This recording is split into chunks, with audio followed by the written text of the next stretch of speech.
then you can imagine what kind of a person he would have been and what would have been his accomplishments to be considered as his mentor.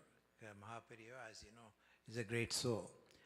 And he looked up to him and used him for his own prayogams. Prayogams are most important because when you do prayogam, you are interacting with the higher beings. In the process, you go up to that level and interact with these intermediaries. And it's not easy to do that because in a human form, to be able to do that intensely, you need help. You need divine help, not human help. And that was given by him for me to go into that plane and do the prayogam. So all the construction, everything has been done in the past 20 years, were done through prayogams. So people may wonder, what are these prayogams? What do we do during the time? And what's the benefit to the world doing the prayogam? It is very important because during the time you interact with higher forms. They are not human forms, but in the human body they went to that level of higher existence. And during that time you do the prayogam. When you do the prayogam, you get certain information which normally is not available to us.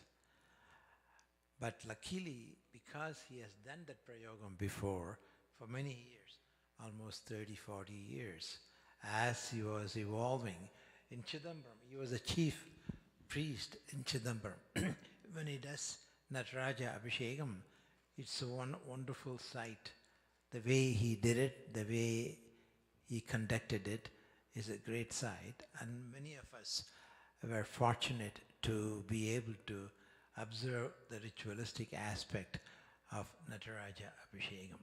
And he did it so well, people who were there, they called him Nataraja because he was so sentimental and emotional. It's almost like Nataraja came there and the place became very energized when he came and did that.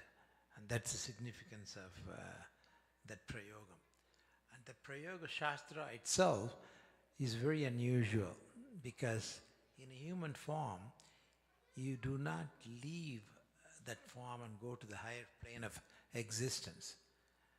Either you go to that plane and become part of that scenario, or you intensely meditate and chant the proper mantra, tantra, with proper yantra. You need to have all three of them, mantra, tantra and yantra. When all three are combined, then the energy becomes very intense. Then the supersensual entities manifest. And when they manifest, you get the information from them at that time. And that's what the prayogam is. So Prayoga Shastra is an ancient ritual. Again, as I said, you have to be blessed. The Divine Mother has to bless you to have the mantra, tantra and yantra. When you have all three, you energize that mantra and those cosmic entities manifest.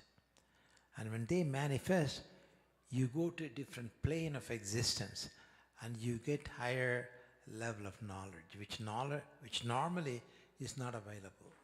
Because to human, we are not privy to that information. Even if you are privy to that information, you don't go into that world. Because that's a different world. That's a nominal world. This is phenomenal world. You, me, I. Then the nominal world is different. It's a different world. Like keep it closer. Okay. It's a different world, the nominal world. Phenomenal world is what we normally see. it's present. But nominal is word is a word. All the secretive information are given. So you attach it. In other words, you somehow get that mantra, yantra, and the tantra, and practice. But most importantly, you have to be blessed. Because this mystical information, they are not normal information. They are not given to normal people.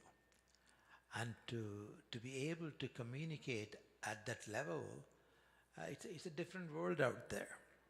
So we use the word noumena and phenomena. And his word was noumena. And he was kind enough to give that information to us, to you and me, because it belongs to you. It is given to you. And it's very, very scientific. The details of that experience is very scientific. You go into that world and invoke those entities, cosmic entities. They're all there in the Puranas and Itihasas and Vedas, but they are not in a form which is what they are. They are not in that form. But once you know them and you learn to invoke them, then it's available to you. But those are very precious. It's very difficult to get them, and you cannot get them. Humans cannot get them, because we don't have that vibratory energy to be able to invoke, honor, and receive those information. And if we can, we are very blessed. And we are, all of you. You earn the right for that knowledge, and it's given to you. Mother gives it, but it's given in a logical sense, in a human level of comprehension, how much you can analyze, how much you can utilize. And that is the precious aspect of the Prayoga. And that was given to us, given to the world by him. He had many disciples, but very few who could practice that art, which is purely metaphysical. It's not physical. You cannot learn that. It's not something given to you. If the divine, that particular aspect of divine, wants you to have it, you will have it. If he doesn't want you to have it, you won't have it. So it's something given, not something earned. Something given. So you have to have, the word is grace. You have to have the grace. And that grace brings you that information. And that gives you the ultimate answer. What is the answer you're looking for? Where we came from? Where are we going to? And what methodology we follow to obtain all the information. Because these are very secretive information. It's not given to normal people, because sometimes they're dangerous and you can get hurt. So you have to be very discriminatory. And many devatas, they won't even let you have it. It takes enormous energy, energy of your consciousness to be able to pull it and then practice it and then understand it. There's one aspect of Varahi Ambika. See, Varahi Ambika is a very powerful devata. And she will give you information.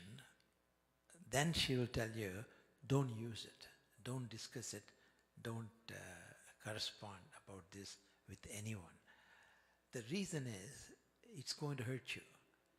That topic, what she has taught you, you practice it, and you won't know how to control the energy, you won't know how to use it. And if you don't control it, it can be dangerous. So that is the reason Varahi Ambika herself, There's a Lagu Varahi, Swapna Varahi, and Triskarani. Triskarani, third aspect. And Triskarani will give you mind-boggling information. Then she will tell you, don't use it. Don't think about it. Let it go. Because humans are not given the privilege of knowing it and using it.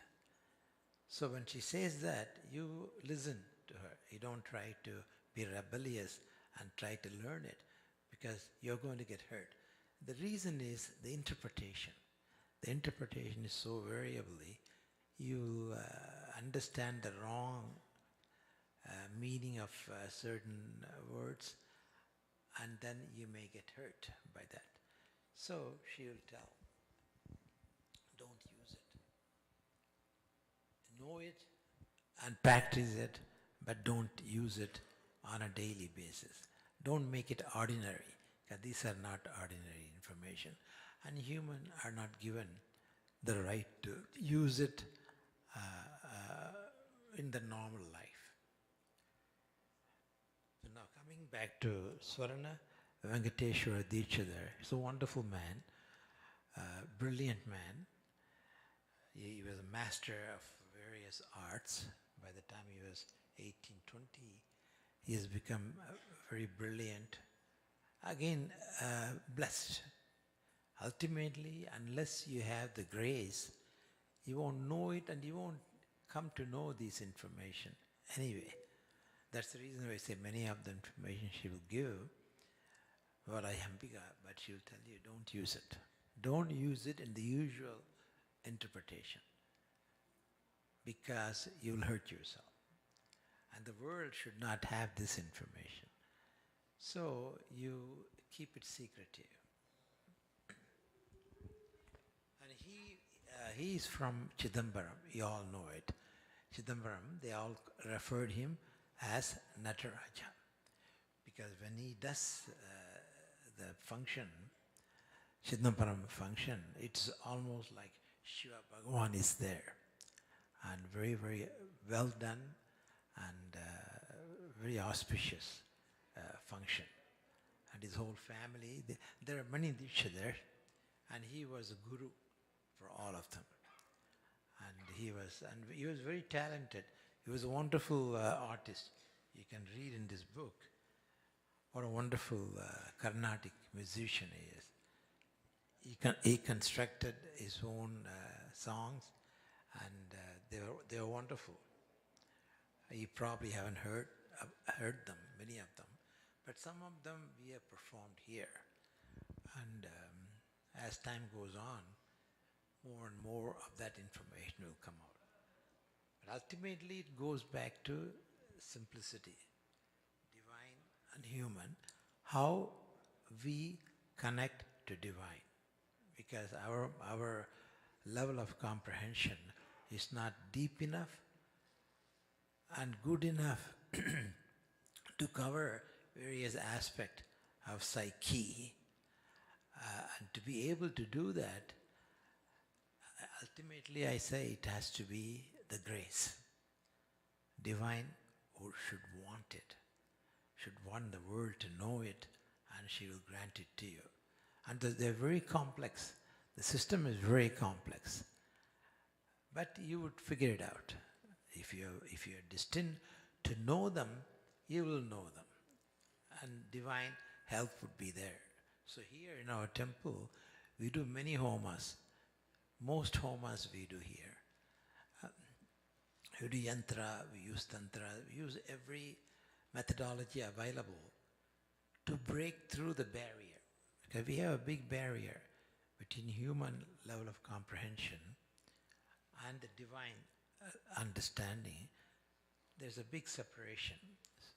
So it takes many, many years to really get to familiarize ourselves with that method of understanding, with that method of knowledge. And Sanskrit seems to be the medium, but Tamil, they have now many ways of understanding. You can do them. But you have to make Ultimately, it goes back to sacrifices. Everything, if there's no pain, there's no gain. You have to take the pain of knowing that fact. And to know that, you have to make sacrifices. You have to give up. And what do you give up? You give up your ascension, your life itself. And at the end of it, you get a reward. What would be the reward is gnosis. You know the term gnosis is the Greek term, K-N-O-S-O-I-S-I-S, gnosis. Gnosis is real knowledge. And that comes from many, many hundreds of years of research, analysis, understanding.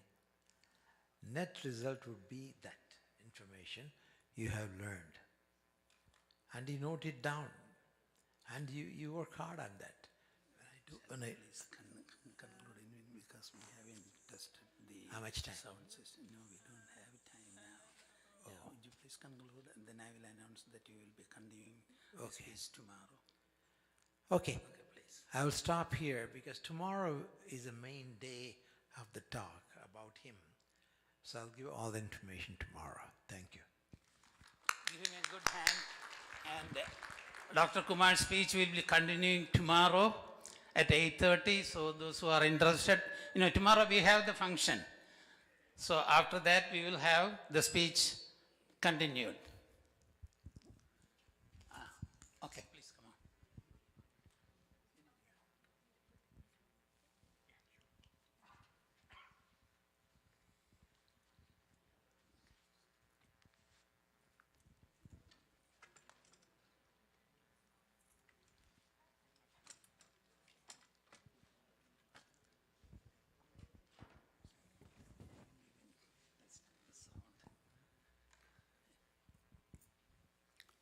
Good evening, everyone. Welcome to day 2 of Chembai Sangeeta Aradhana. And today we are starting with Kumari Metha Iyer. She's a 3rd grader.